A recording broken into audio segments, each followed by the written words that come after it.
And we're back. Hi.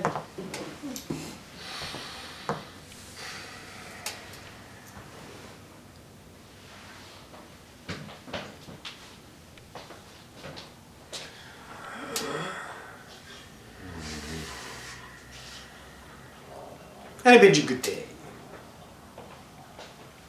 Bashar, the messenger, has another message for you, but before we get to the message, let's talk a little bit. That last message and the conversations taking place after that last message, really awesome, good reflection, bouncing back and forth, spreading the ideas of the collective, how wonderful you are, realizing that you can only ascend with each other and nobody else. So, because each other is a mirror of reflection. After this and after your conversations, are there any more questions about the last impartation or anything in particular? We'll start with that. Don't everyone ask questions at once. So what's a good way of beginning to, okay, like we're experiencing ourselves here and in the parallel dimension, what about our other incarnations and pulling all of those energies into the now? Into the now. Again, the idea, which is, asking would be the start. When you see, after asking, what you are, feeling the energy, seeing visually, some people are visual, some people are energy, feeling higher vibration, something loving that spills all over you and you can't resist it, that kind of thing. That is one of your other entities, not a human incarnation, not a past life, not a future life, nothing to do with humanity at all, if you ask for that. Make sense? Yeah. Okay, and when you ask for that, take that in and start acting as that. Even if it comes down to the point to where someone looks at you and goes, "What are you doing?" You're like, "I'm being somebody else," which is me, but another me. And act as that. So in other words, if you feel that you are a Pleiadian, play Pleiadian for a while. Lock it in. Get that download. The one that's waiting for you. You get downloads all the time. All the time you are bombarded by the God stream of life, of all that is. Who is bringing it to you is one of yourselves, all of yourselves. Whenever you're ready for a particular understanding, which is your best now, that's why all nows are perfect, then realize what that is and lock it in. And continue to understand and vibrate. Understand, vibrate higher, understand, and keep going up with your ascension, and then until someone else comes in. So the entities you are that you want to experience, when you get that visualization or that feeling, once again, just be that in the moment and act as that. In other words, no 3D, 4D and above. Difficult, some people, but entertaining to you. Fun. Everybody wears masks on Earth right now. You all don't want to be who you are. Most people want to escape from themselves.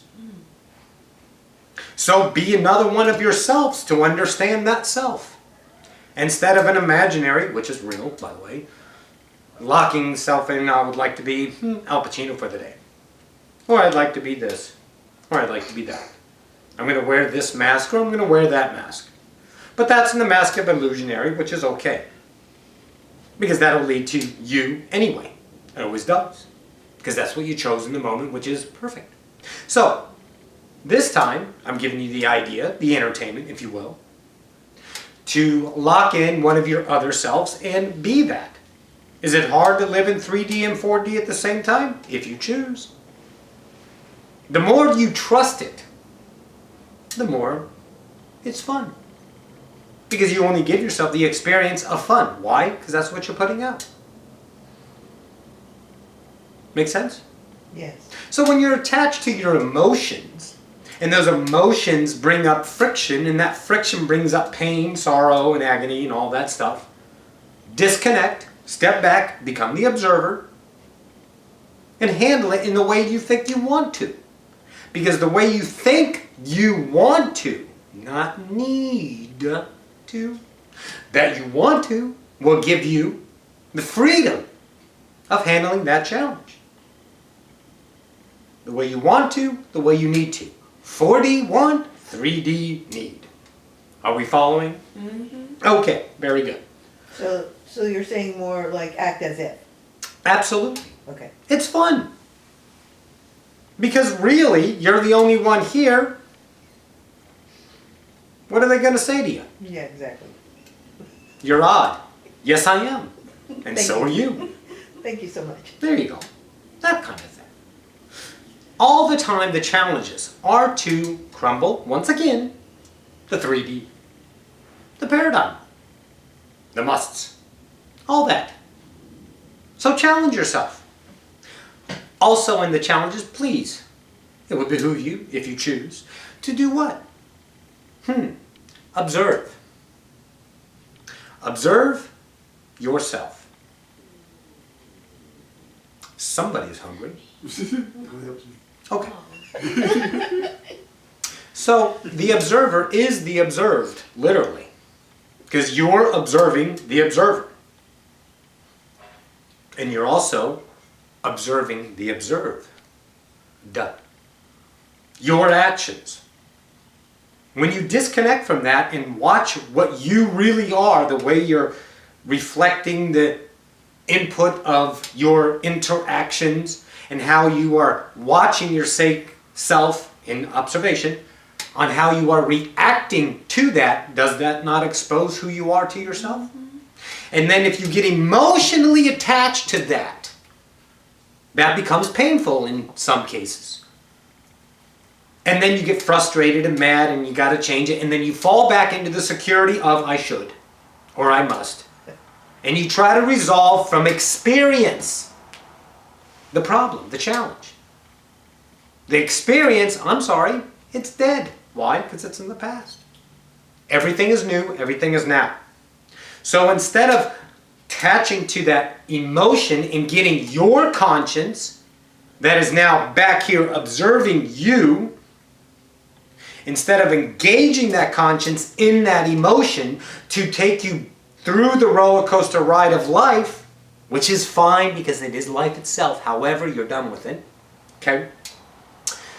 Seeing that that experience of that is now the past, that releases the freedom of now to let it go, and let it go, and let it go, and just observe. In other words, we're getting back to what we truly are, the beingness of life. You will not stop creating. You can't, because you're the creator. That's what you do all the time. Through your belief systems that are perpetuating over and over and over again. There's no stopping what you are. You can't stop existence. Make sense? Yes. So, you can literally give yourself permission to be the observer, in other words, just be in the isness of now, and watch yourself run around with the chicken.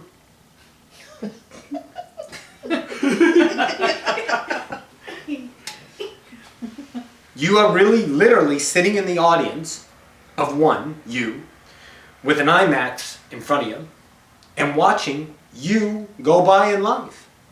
When you can learn that ability, become the observer of yourself, that disconnects you from the emotions that are wrecking you. Because you're not engaged in the pain, you're not engaged in the anxiety. And when you start feeling yourself starting to fear, how am I going to pay the rent? I need to do this, I need to do that. That's the perfect opportunity. If you're truly observing the now, you disconnect from that.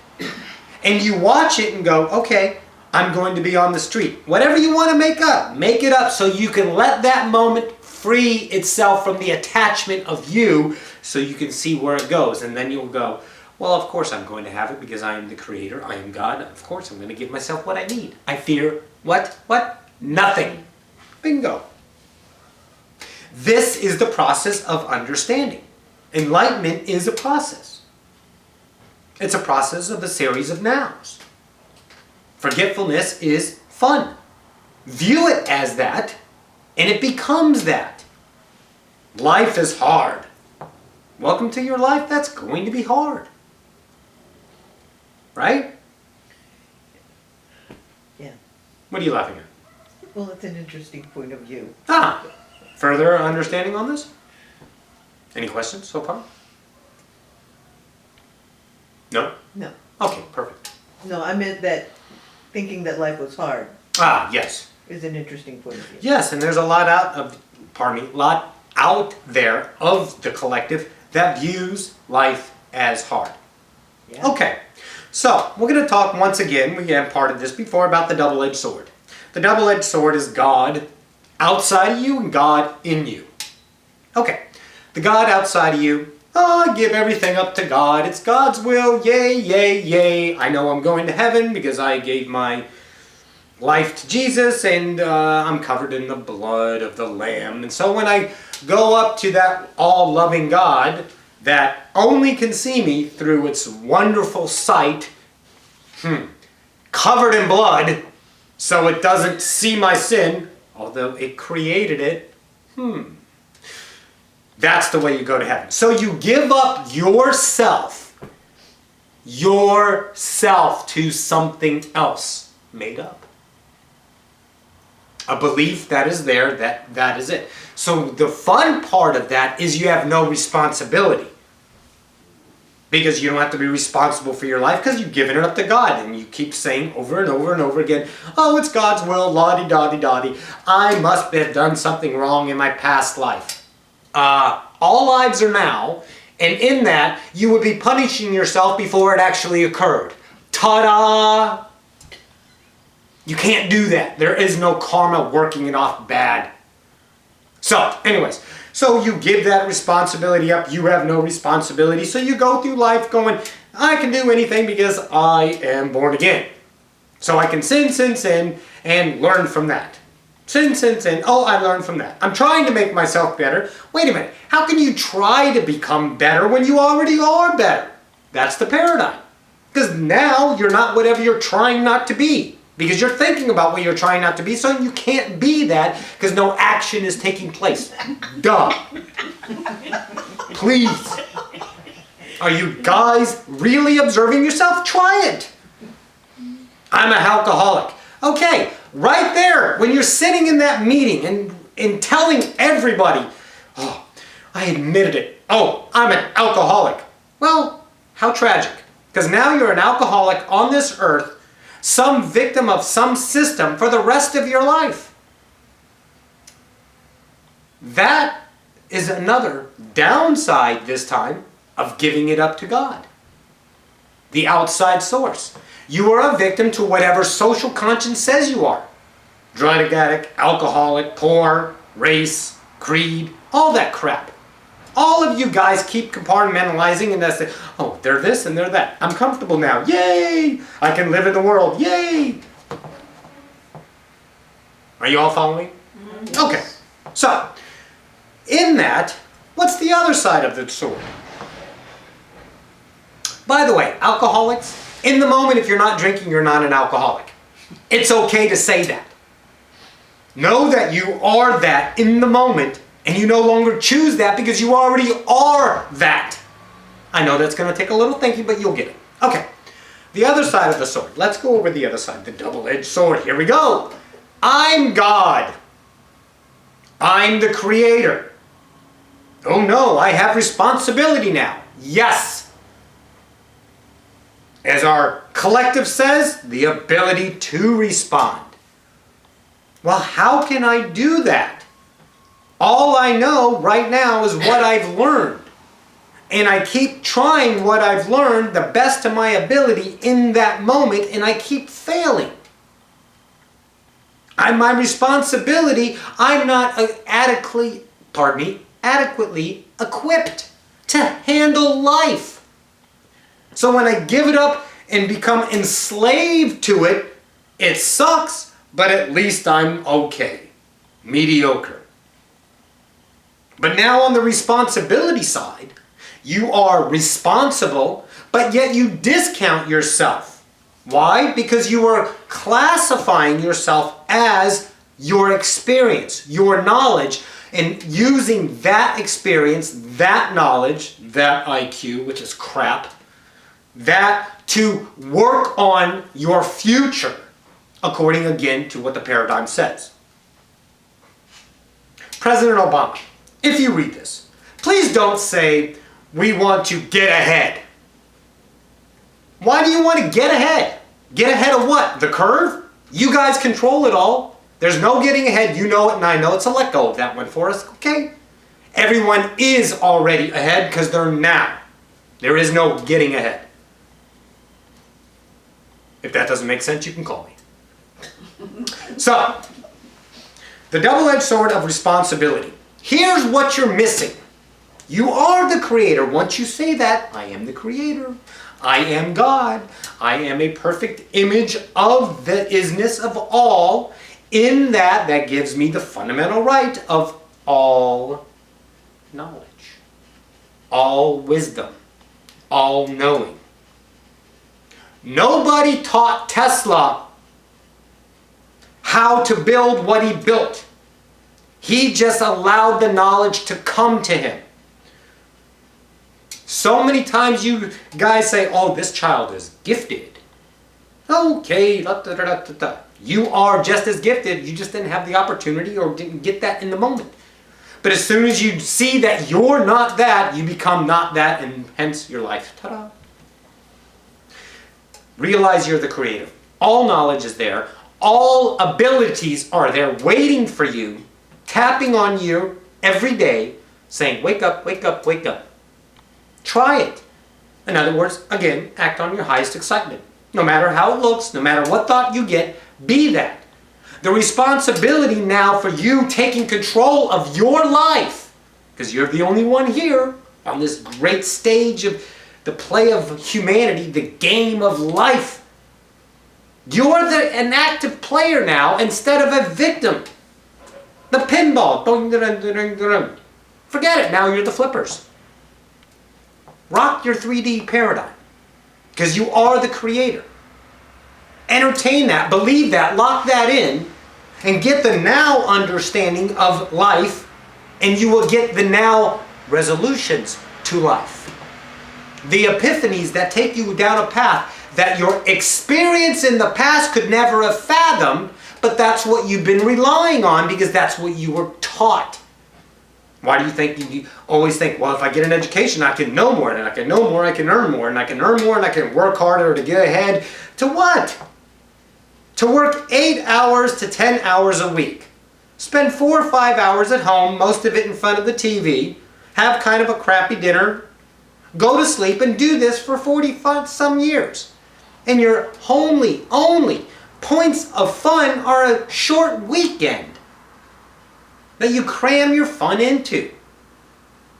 Is that what you think you are? And I'm talking to humanity. You really think that some of you is working and having minutes of joy instead of a flow of joy all the time until you die. That blows. Don't play that game anymore. Why? Because now you are the creator. And in being the creator, God, all-knowing, all-powerful, all abilities, do you not think you would do awesome? Again, now it's your belief that you are that, so that's what you put out. Putting that out in the what we call magical approach to life gives you that energy that you're putting out. Do you not?